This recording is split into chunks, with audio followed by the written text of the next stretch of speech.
아멘.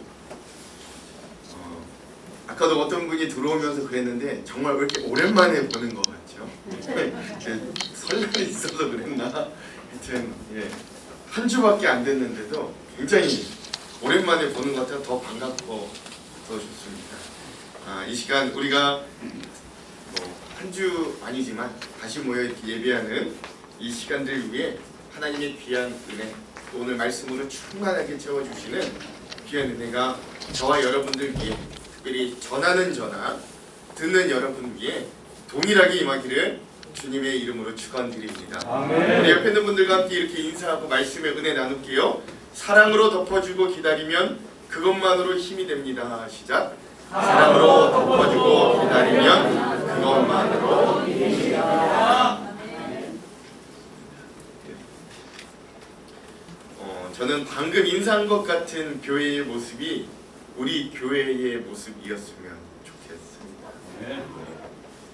이 안타까운 건요, 교회가 이렇게 역사가 깊어지면 깊어질수록, 또 인원이 많아지면 많아질수록 어떤 현상들이 일어나냐면 더 참 이렇게 연륜이 깊듯이 사랑도 성숙되고 이러면 좋은데 그러지 못하고 규모가 커지고 이 전통이 깊어지면 깊어질수록 서로 정죄하는 모습들이 굉장히 날카로워집니다.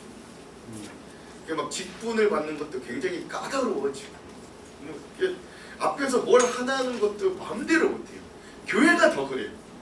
사회 모임에서 차라리 마음 편하게 하고 뭐 좀 잘못해도 서로 술 한잔하면서 풀면 되는데 교회는 엄격합니다. 교회는 너무 엄격해요. 뭘 하나기가 너무 무서워요. 사람들의 이목이 두렵고 그럴 때가 많습니다. 그런데 저는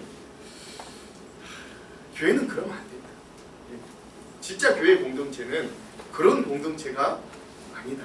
우리가 방금 이야기한 것처럼 사랑으로 덮어주고 또 기다려주면 그가 거기에서 힘을 얻어서 성장할 수 있도록 그런 장을, 또 그런 환경을 만들어주는 게 우리 사랑의 공동체 교회이다 라는 것들을 좀 함께 오늘 저희가 말씀의 은혜로 나누고 싶습니다. 아멘. 오늘 본문의 말씀인 베드로전서의 말씀은 이 사도 베드로가 소아시아의 교회들에게 보낸 겁니다. 주로 갈라디아 지역, 갑바도기아 지역, 아시아, 비두니아 이런 교회들에게 쓴 이 공적인 서신입니다.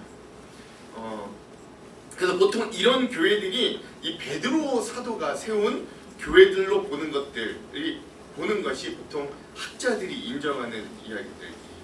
이 소아시아 교회의 특징은 좀 재미있습니다. 그러니까 주로 이 우리가 생각하는 교회들은 로마 서양 쪽에 있잖아요. 근데 요 소아시아, 요 아시아 쪽에 있는 교회들은 좀 특징이 있는데 그 특징이 뭐냐면 여러 계층들이 혼합이 되어 있다는 거예요. 특별히 노예 계층들이 그렇게 많이 교회로 왔대요.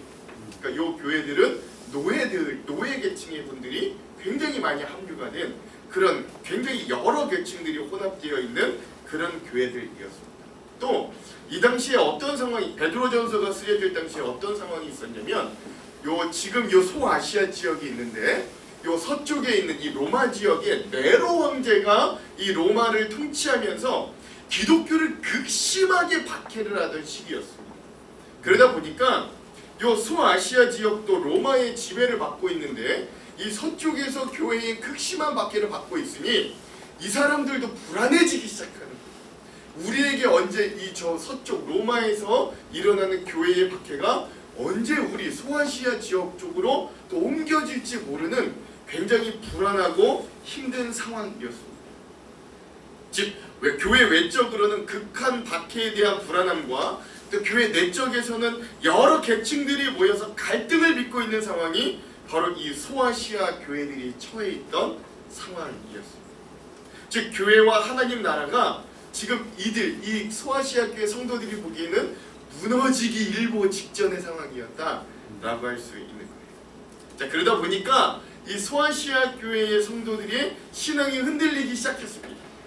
교회가 막 성장하려던 찰나에 박해에 대한 두려움이 이들을 엄습했어요. 또 여러 계층들이 모여있던 곳에 당연히 수많은 갈등들이 존재할 수밖에 없었을 거예요.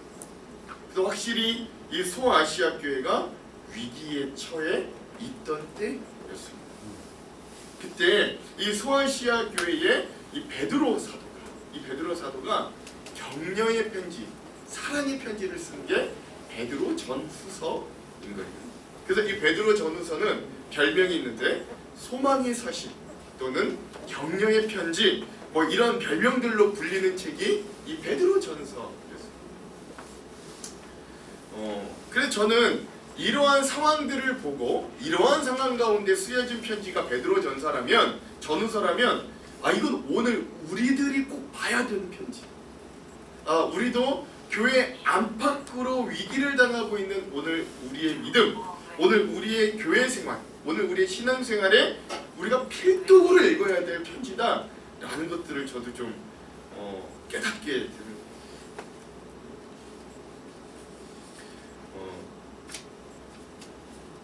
여러분 제가 지난 또 제자 훈련을 하고 또 우리 교회가 이렇게 여태까지 근데 저는 견실하게 뭐 빠른 성장은 아니지만 견실하게 차근차근 교회가 성장해 왔다고 생각합니다.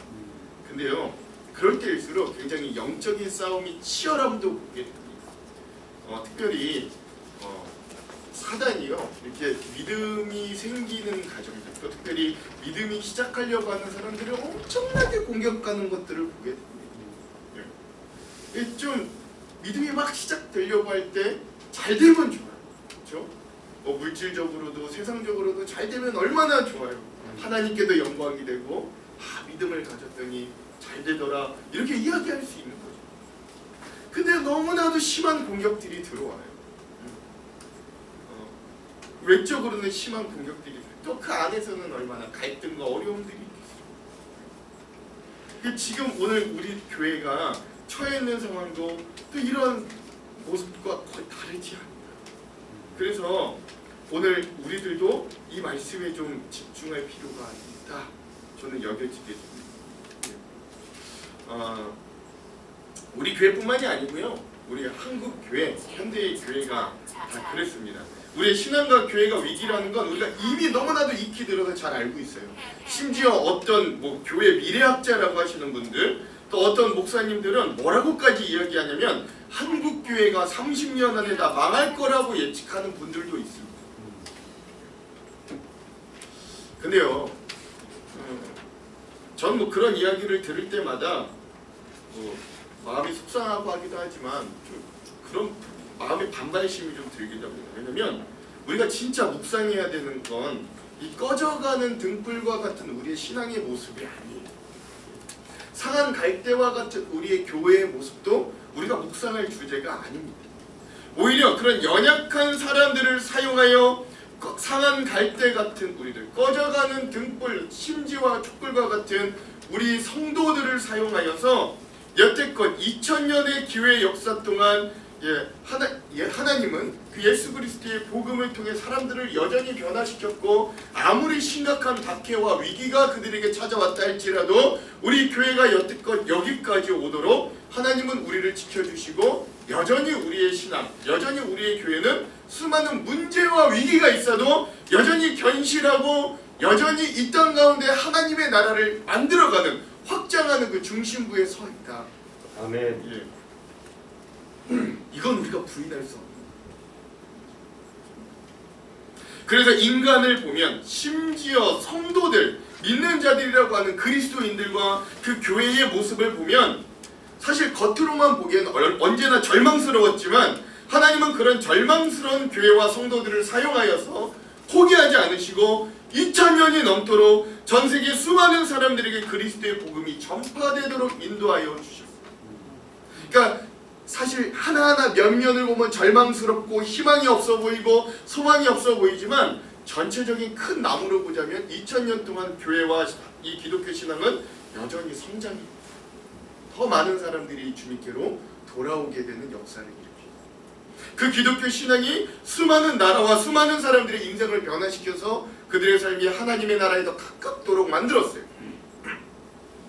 그래서 오늘 우리는 오늘 본문의 말씀을 보면서 우리도 이러한 소망 그리고 주님이 주시는 사랑을 잊어서는 안 되는 거죠. 예.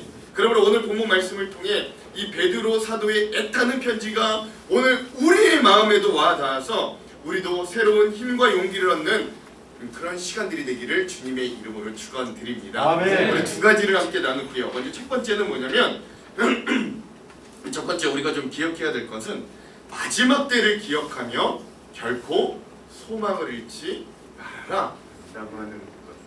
이 우리 믿는 자들 오늘 7절의 말씀에 보면 이 베드로 사도가 만물의 마지막이 가까이 왔으니 라고 시작해요. 우리 다 같이 7절의 말씀 한번 읽어볼게요. 읽겠습니다. 시작. 만물의 마지막이 가까이 왔으니 그러므로 너희는 정신을 차리고 근신하여 기도하라. 아멘. 여러분 만물의 마지막 우리 기독교 신앙에서 만물의 마지막을 뭐라고 이야기합니까? 종말, 그렇죠? 종말이라고 이야기해요.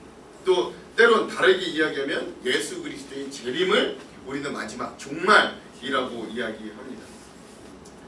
안타까운 것 중에 하나는 이런 종말 재림 우리 기독교 정통 기독교가 이런 단어들을 이단들에게 다 뺏겨가지고 너무나 중요한 단어인데 너무 귀한 단어인데 이런 단어들은 괜히 꺼려져요. 괜히 무서워요. 그렇죠? 예. 근데 정말로 건강한 정체성을 가진 크리스천들은 이 종말을 기다리는 사람들. 오늘 우리의 삶에 이 땅에 임할 예수 그리스도를 기다리는 사람. 그 마지막 때를 기다립니다. 이 땅이 너무 좋습니다. 여기서 내가 누리는 게 너무 좋습니다. 그런 사람이 아니라 우리가 믿음을 때로는 지키는 게 너무 힘들어서 아 주님 빨리 와주세요. 아 주님 빨리 와주세요. 빨리 와주세요. 라고 이 땅을 살아가는 사람들이 바로 그리스도인들이다 라고 하는 것이고 그래서 이 마지막 날은 우리에게는 공포스럽고 어떤 이단스러운 날이 아니라 이 마지막 때, 이 종말의 때는 우리 그리스도인들에게는 기다려지는 우리의 신원이 회복되는 우리의 이 한계적인 생명이 이제는 영원한 생명으로 바뀌어지는 아멘. 이 땅에서 아무리 궁궐같이 살아도 저 하나님이 예비해 주신 거처 너무나도 좋은 그 거처로 옮기는 이사하는 그런 날입니다. 그래서 오늘 베드로 사도는 우리들에게 이렇게 표현했지만 이 의미는 뭐라고 이야기하는 거냐면 그날이 가까이 왔다. 하나님의 판결, 오늘 우리의 이 믿음을 보상해 주실 그 판결이 가까웠다. 그러니 우리 이 보상받을 날이 가까이 왔으니 포기하지 말자. 이 믿음을 포기하지 말자. 그리고 더욱 힘쓰자라고 부르짖고 있는 거예요. 그래서 사실 이 외침이 오늘 우리들에게도 힘을 가져다 줄 수 있습니다. 사실 우리는 이 세상의 종말이 언제 올지 몰라요. 그러나 하나님께서 우리의 삶에 은혜를 베풀어 주시고 또 우리의 믿음을 가지고 살아갈 선량한 삶, 우리가 믿음을 끝까지 지킨 그 인생을 보상해 주실 날이 멀지 않았음을 오늘 우리도 이 말씀들을 통해 좀 소망할 수 있어야 됩니다. 또 하나 우리가 좀 기억해야 될 건 마지막 날, 종말 이런 거 하니까 우리가 죽었을 때 또는 정말로 이 세상이 끝날 그 마지막 때만을 이 마지막 날이라고 이야기하는 건 아니라는 거예요. 이 마지막이 가까이 왔다라는 건 또 하나 뭘 의미하냐면 하나님께서 우리에게 최종적으로 응답해 주실 그 마지막. 오늘 우리의 심각한 문제들을 하나님께서 해결해 주실 그 마지막. 예. 그 하나님의 응답이 있을 그 마지막. 그 하나님의 그 때, 하나님이 정하신 그 해결의 때, 그 마지막이 어떻다고요? 멀다고요? 가까이. 하나님이 응답해 주실 때가 가까이 왔다라고 이야기해 주죠.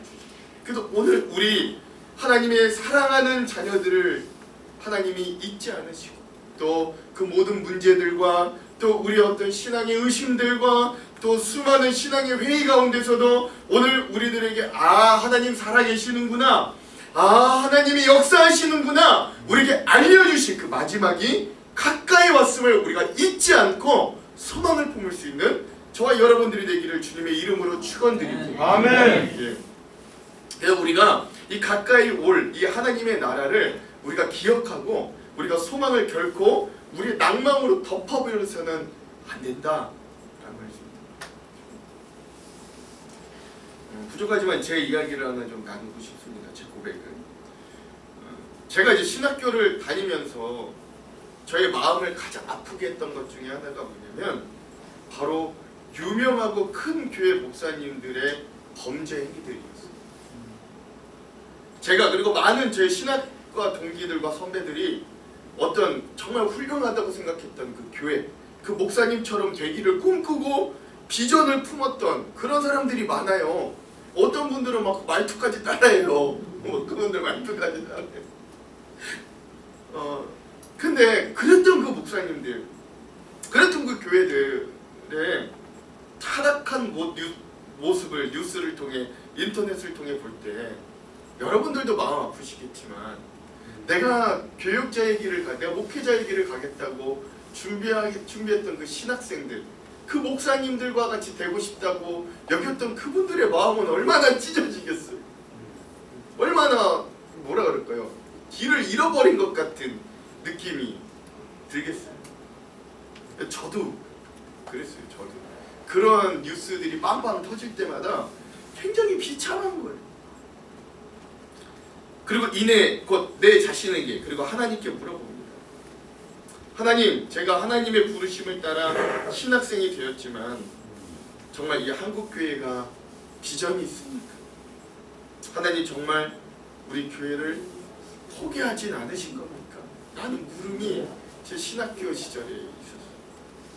그거 혼자 끙끙 앓고 있었어요. 그래서 제가 아무리 생각해봐도 제 학부 시절, 제 저기 오산에서 한신대학교를 다니던 그 시절 내내 별로 즐거웠던 기억이 없어요. 계속 이런 고민들이 너무 심한 거예요. 막 신학을 해야 되나? 목사를 해야 되나? 살면서 단 한 번도 목사가 꿈이 아닌 적이 없었는데 저는 오히려 신학교를 들어와서 그런 뉴스들, 그런 모습들을 보고 나서 이거 내가 해야 되나? 이거 비전이 있나? 뭐 이런 생각들이 드는 거죠. 그렇게 막 괴로운 시간들을 보내고 있는데 제가 듣고 있는 수업 중에 신학 입문이라는 시간이 있었어요. 굉장히 기초적이고 중요한 시간이에요. 그때 마침 그 수업을 이끄시는 교수님께서 제가 고민을 하고 있다는 걸 아시기라도 하느냐 수업 시간 중에 이런 말씀을 합니다. 굉장히 노 교수님이죠. 근데 그런 말씀을 합니다. 본인은 아직도 처음 이 신학교에 왔을 때 감격을 잊을 수 없대요.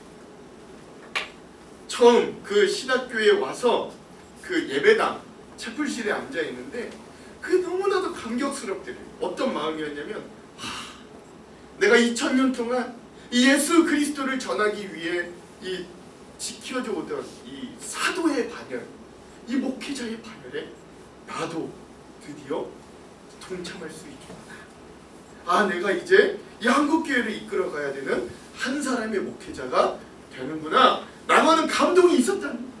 그러면서 저희한테 뭐라고 하시냐면 너희한테도 혹시 이런 소망이 있었느냐 물어보고 너희한테도 그런 기대가 여전히 있느냐 물어보고 사실 너희 중에는 이 목회를 통하여 좋은 차 타고 좋은 집에 살기를 또 사람들에게 귀한 대접받으려고 하는 마음은 없냐 물어보죠. 한국교회 많은 목회자들이 썩었고 교회도 썩었지만 그 교회가 썩은 게 아니에요. 단지 그 안에 있는 사람이 썩은 수많은 군중과 수많은 무리들은 아직도 참 말씀을 사모하며 목말라 참된 목회자가 나타나기만 한다. 참된 말씀이 그 안에 전파되기만 한다면 아직도 수많은 사람들이 교회로 몰려올 것이고 다시금 이 복음으로 충만한 교회가 말씀으로 흥황하게 될 것이니 그러니 이 길을 포기하지 말고 귀히 여기고 끝까지 나아가라. 교수님 그렇게 말씀하셨어요. 저 그 말을 듣자마자 눈물이 핑 돌았어요. 그리고 굉장히 큰 위로와 힘이 되었던 것을 느껴요. 그래서 그게 힘이 돼서 그때 포기하지 않고 신학의 길, 목회의 길을 든든히 여태까지 올 수 있었어요. 또 여태 제가 제 부족함으로 인해서 흔들리고 어려울 때마다 그래도 주님은 부족한 자를 사용하셔서 여태껏 교회를 이끌어주었지. 나는 부족하지만 그 복음의 길에 서려고 애쓰고 발버둥치면 주님은 또 부족한 노력을 사용하시겠지. 그렇게 스스로를 여기며 여기까지 올 수 있어요. 저도 여러분들에게 도전합니다. 여러분들 교회 모습을 보면, 오늘 우리 신앙의 모습을 보면, 연약한 부족한 내 모습을 보면, 이게 진짜 신앙인가? 이게 진짜 교회인가? 회의감이 들지 않을 수 없어요.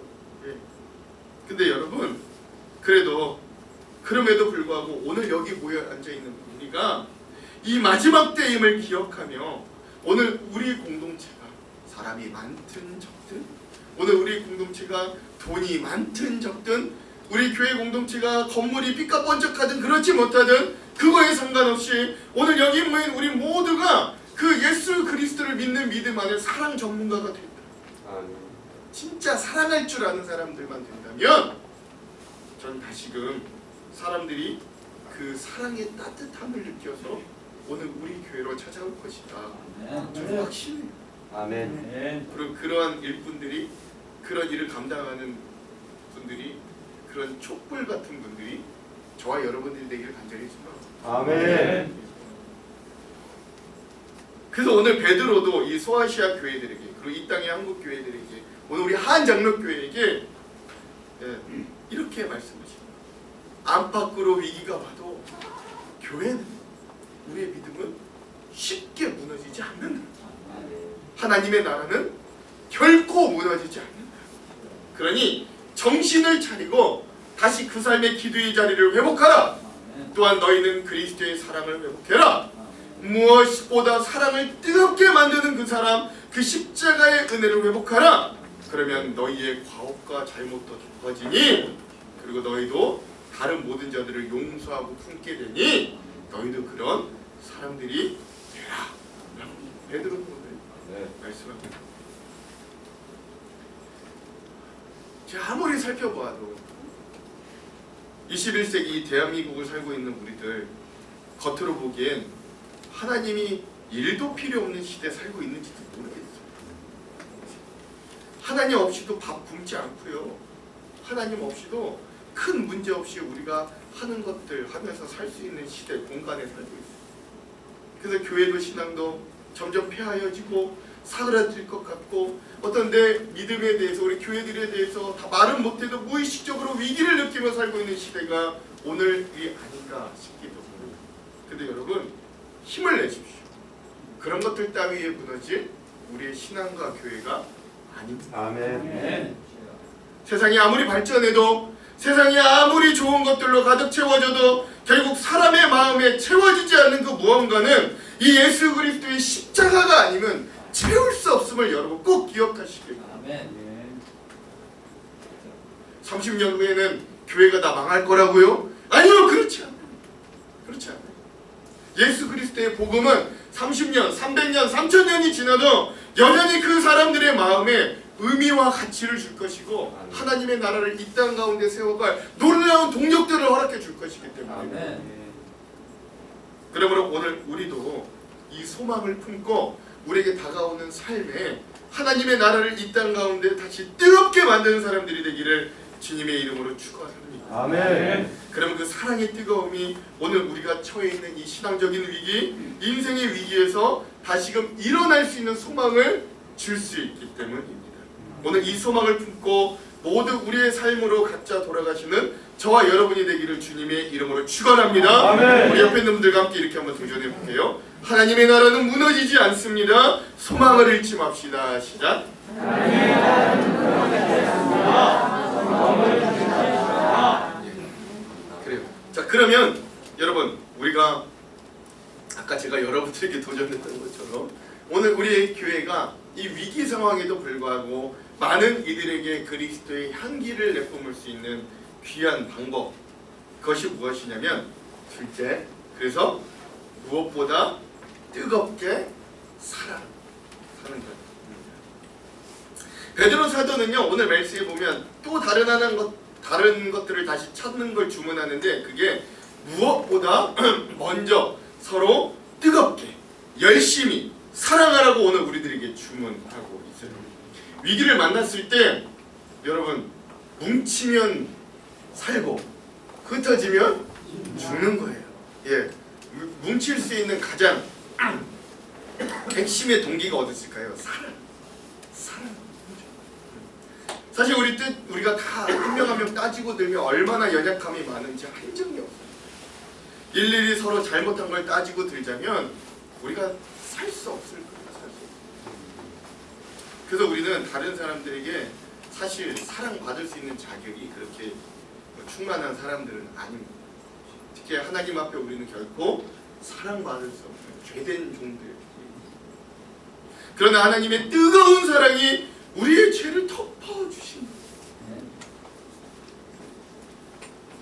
한 목사님 너무나 시조가 너무나 아주 좋은 표현이 있는데 하나님이 그 자기가 가지고 있는 사랑이 얼마나 뜨겁든지 그 너무나 사랑의 열기가 너무 뜨거워서 자기의 눈을 멀게 만들어요. 사람들의 죄를 볼 수 없게끔 그 뜨거운 사랑이 주님의 눈을 멀게 해서 오늘 우리를 다시금 사랑하고 앉게 만들어요. 너무 멋있는 표현이에요. 그래서 오늘 우리는 그 뜨거운 십자가의 사랑의 은혜가 아니면 하나님 앞에 설 수가 없어요. 주님은 먼저 뜨거운 사랑으로 우리의 죄를 덮어주심으로 우리를 안아주시고 우리를 받아들여 주셨어요. 그래서 오늘 우리도 그 뜨거운 사랑으로 주변에 있는 사람을 덮어주십시오. 용서하고 들으십시오. 오늘은 그냥 제 이야기들을 고백을 좀 합니다. 오늘 그래서 이 말씀을 보면 저는 결코 잊지 못할 인생의 한 장면이 있어요. 제가 제대를 하고 처음으로 이제 모교회를 떠나서 교육전도사를 섬길 때였습니다. 모든 게 처음이어서 어려움이 많았습니다. 그리고 신학생으로 준비되어 있다고 해도 제가 이렇게 전도사로 불린다는 게 굉장히 부담스러웠어요. 이제 제가 고등부를 맡았는데 고등부 아이들이 저한테 이제 전도사님 부르잖아요. 그게 너무 뭐라 그럴까요? 신기하고 어색하고 막 어떻게 몸들 바를 것들을 표현은 못했는데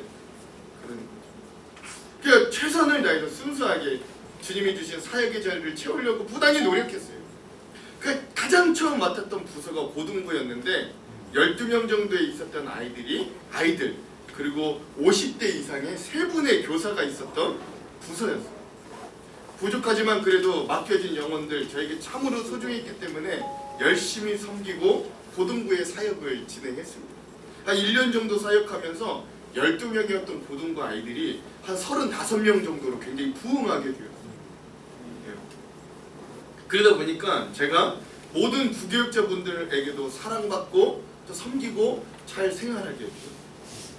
문제는 근데 거기서부터 시작이에요. 그때부터 제 마음에 좀 교만이 들어왔다. 그리고 다른 사람들, 특별히 그 교회 담임 목사님, 다른 제 선배님들, 부목사님들의 사역이 굉장히 위선같이 느껴지기 시작합니다. 어떻게 저렇게 교회 일을 현실적으로만 판단할 수 있는가? 어떻게 목회자들이 저렇게 말할 수 있는가? 매일 다른 교육자들을 판단하고 청지하기 시작해요.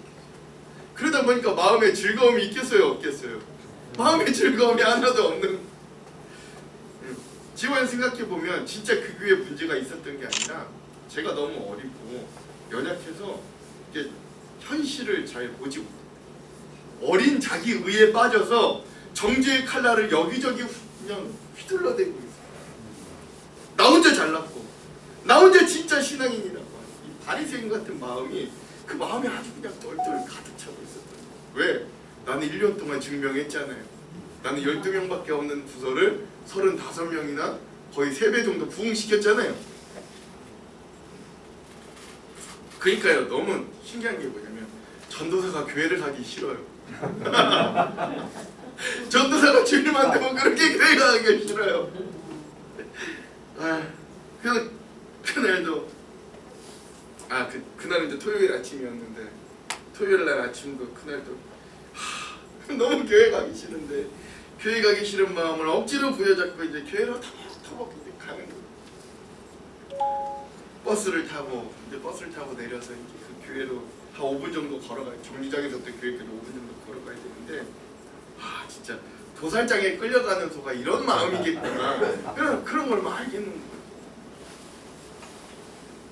그러다 이제 횡단보도 하나만 지나게 되면 이 신호 하나만 이제 건너면 교회를 가게 돼서 초록불을 기다리고 있는데 그 신화를 기다리면서 이제 주위를 막 둘러봤는데 잘 못 봤는데 그동안 잘 못 봤는데 뒤를 딱 돌아보니까 이 지하로 내려가는 어떤 이 빌라 같이 생긴 건물이 있는데 그 지하로 내려가는데 개척교회가 하나 지하로 내려가는 있던 거예요.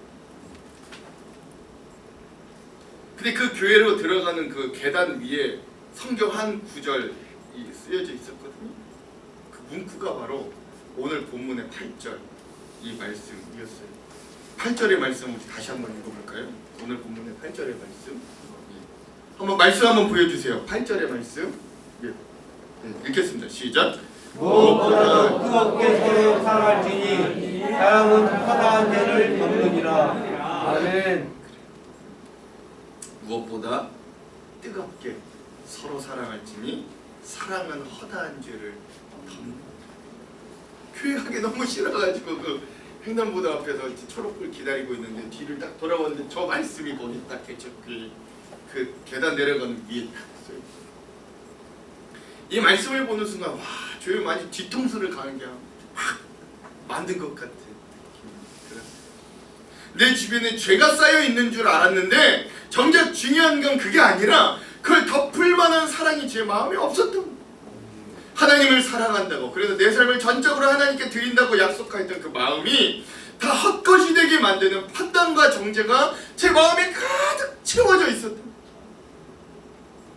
그리고 그 깨달음을 얻은 뒤에 제 마음이 얼마나 자유해졌든지 오랜만에 교회를 사랑하는 마음으로 회복하게 했던 일들을 기억하게 되는 거예요. 여러분 오늘 우리 교회 공동체가 추구하는 사랑도요 이렇게 부딪혀 덮어주는 사랑. 아멘. 여러분 세상이 우리들에게 알려주는 지혜로운 사랑은요 지혜로운 사랑은 어떤 사랑이냐면 적당히 선을 유지하고 서로 좀 편리하게 생활할 수 있는 사랑입니다. 이게 세상이 우리들에게 알려주는 지혜로운 사랑이에요. 그러나 그 사이에 허울뿐인 배려는 있을지 몰라도 사실 진심은 없어요. 서로의 변화나 발전도 없어요. 여러분 사실 서로 부딪혀야 소리가 나고 모서리 진 것이 서로 좀 이렇게 부딪혀야 서로 깎이는 법인데 사람과 사람이 정이 들 때 함께 할 때 그때 좀 서로가 의미가 있어지는 건데 적당히 거리를 두면 나이스해질지는 몰라요. 젠틀해질지는 몰라요. 그러나 이거 저는 진심의 사랑이라고 여기지는 않습니다. 부딪혀요. 부딪힘이 힘들고 어려워도 부딪힐 때 진짜 그 안에 진심의 관계들이 나타나요. 근데 오늘 우리들은 사실 자기를 잘 이렇게 드러내려고 하지 않습니다. 아닌 척, 깨끗한 척, 강한 척하고 살아가요. 서로 엮이는 거 싫어하고 남의 불행이 있으면 멀리 돌아가요. 우리 교회도 그런 모습들을 자꾸 따라가요. 대형교회 사람들이 몰리는 이유 중에 하나는 익명성 때문에 자기를 노출시키는 걸 싫어해요. 잘 보이지 않는 기둥 뒤에서 예배드리다가 축도가 끝나기 전에 수많은 사람들이 빠져나가는 게 대형교회 현실이에요. 자기의 문제가 있어도 드러내려 하지 않고 중보 기도 요청도 잘하지 않는데 문제가 생기면 혼자 해결하거나 조용히 다른 곳으로 옮기고 만다. 사람 앞에서 드러내지 않으려는 건 이해가 되는데 그러다 보니 우리의 신앙생활 어느새 하나님 앞에서도 자기를 감추는 어리석은 신앙으로 변질돼요. 근데 여러분 교회 공동체가 추구하는 사랑은 그런 나이스하고 지혜로운 사랑이 아니에요.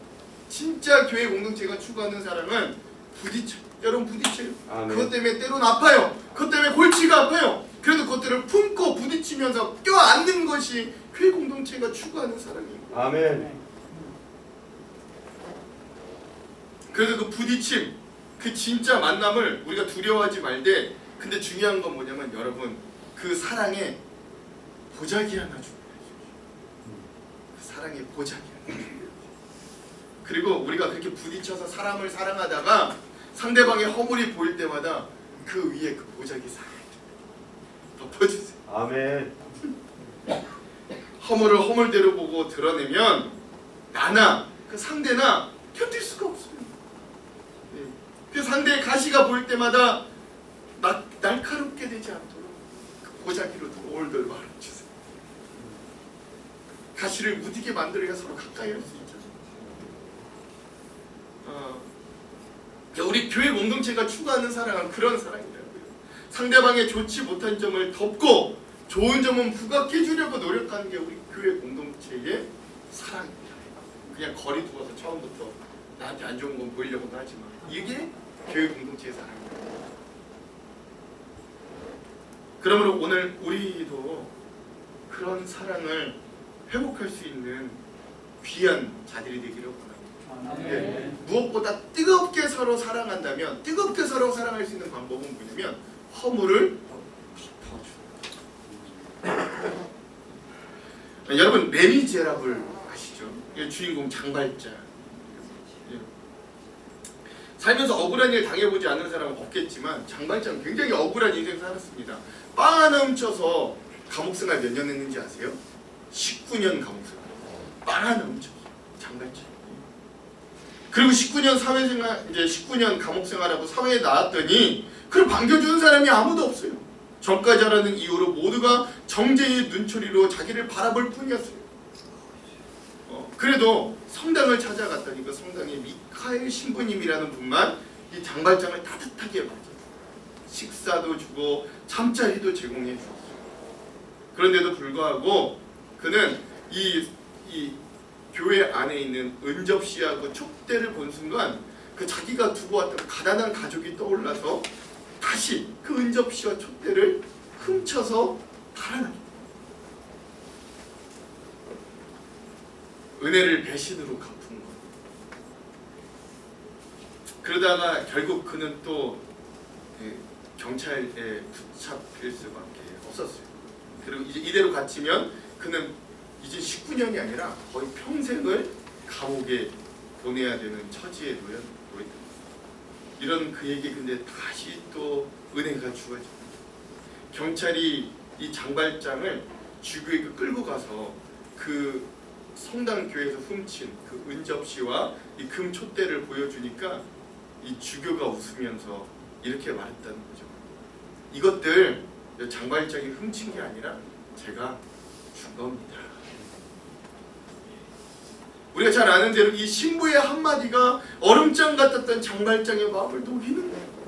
그 올가매고 있었던 흉악한 결박과 멍해의 줄이 끊어지고 새로운 삶을 결단하게 만드는 거예요.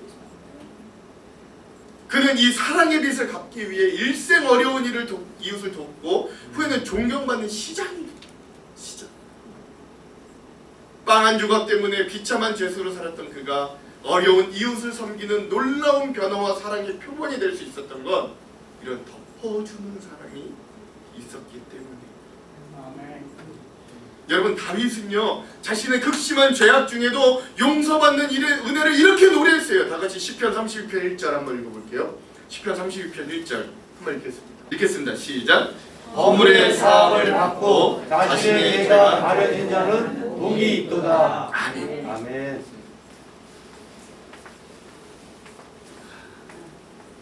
여러분 가늠하다 잡혀온 여인을 향한 예수님의 태도와 행위는 사람들과 같이 돌 던지는 게 아니었어요.